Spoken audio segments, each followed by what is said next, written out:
Hey everybody, it's Miss Carrie back again with another cool song for you guys. We are proceeding on to our Millbait Grade 1, page 16.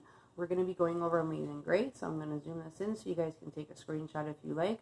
Amazing Grace is in a 3/4 time signature, so make sure you guys are counting to 3 and not 4.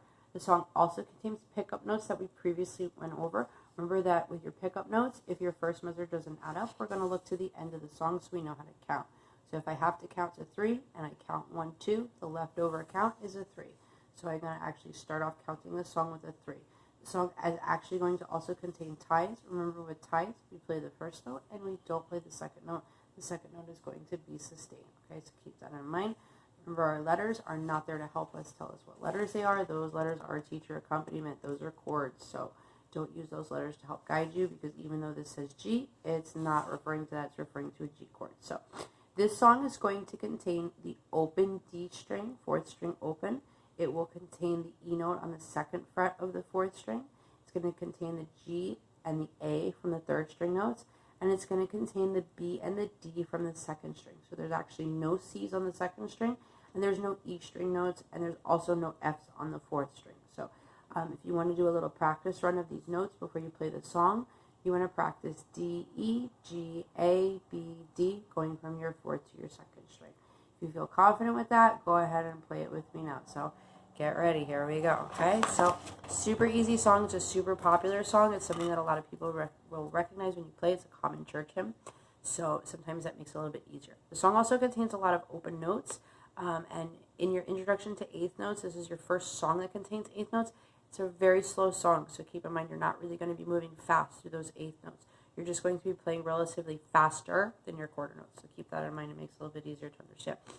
Okay, starting off, remember we're on a 3rd beat, so our D string open is our first note, so we go D open, 3, and then a G open, 1 and 2, and now quickly B, G, B, 3 and 1 and 2, now an A, 3 and G open, 2, then an E, and 1 and 2, again D open, and then a G open, 1 and 2, quickly B, G, B, 3 and 1 and 2, now an A, and then a D, 1 and 2, and 3 and 1 and 2, and then B open, back to the D, and 2, now quickly D, B, G open, 2, D open, E 2nd fret, G open, G again, back to the E, D open, 2, and then D and G and 2, now quickly B, G, B, and 2, and A and G and 2, and 3, and 1 and 2, okay?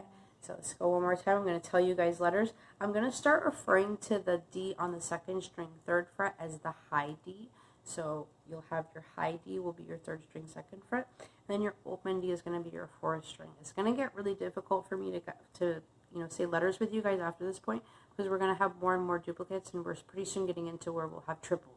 So it's really important for you guys to know which ones are which, because you're going to mix them up, and if you're mixing them up, you're playing in the wrong octave, and you're going to sound like garbage. I don't want you to sound like garbage. I want you to sound awesome. So just remember, keep your letters in mind, and remember, the higher the note is on the staff, the higher it's going to sound in pitch, okay?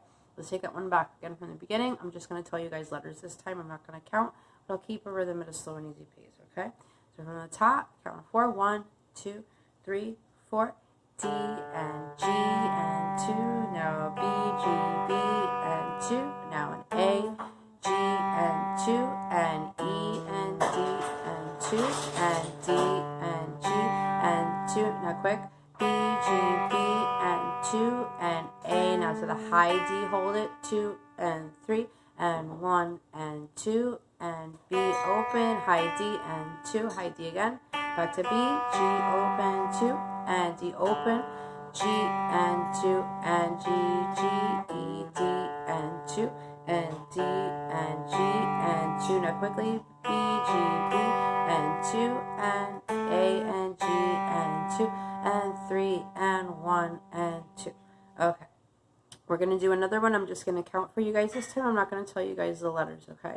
It's going to feel like you're holding that D forever in the middle. Just keep in mind it's a tied note. If your sound dies out before the count completes, just count out whatever left of the, dead air. Just count out the time, okay? So one more time. I'm just going to count for you guys. I'm not going to tell you guys letters, okay?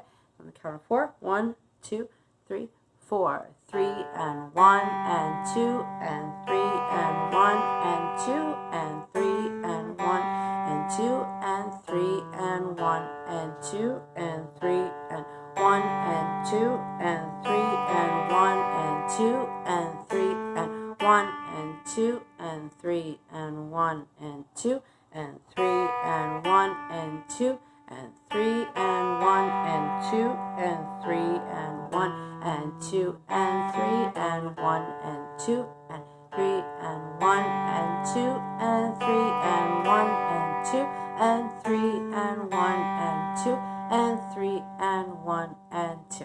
Okay, yeah, that one holds out for a long time. So anyway, that's Amazing Grace. It's a really good song to start off practicing your eighth notes with because it's a fairly slow song and your eighth notes are relatively slow. Keep in mind your eighth note should always be faster than your quarter notes, okay? So remember, speed is all relative. You know, you always want to stay at your own pace. Just make sure you guys are playing consistent.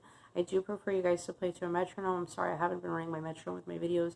I'm having a little bit of technological issues right now. So as soon as I can fix that, I'll have my metronome back and running with the videos for you guys. So in the meantime, practice your Amazing Grace. We'll be going into Tenting tonight and Melancholy for our next couple of songs. Then we'll be going into the 5th string A, so it's going to get really exciting because we're going to be almost with all 6 strings. So hope you guys enjoy. Stay tuned. We have a lot more coming for you guys, okay? So enjoy. Stay practicing.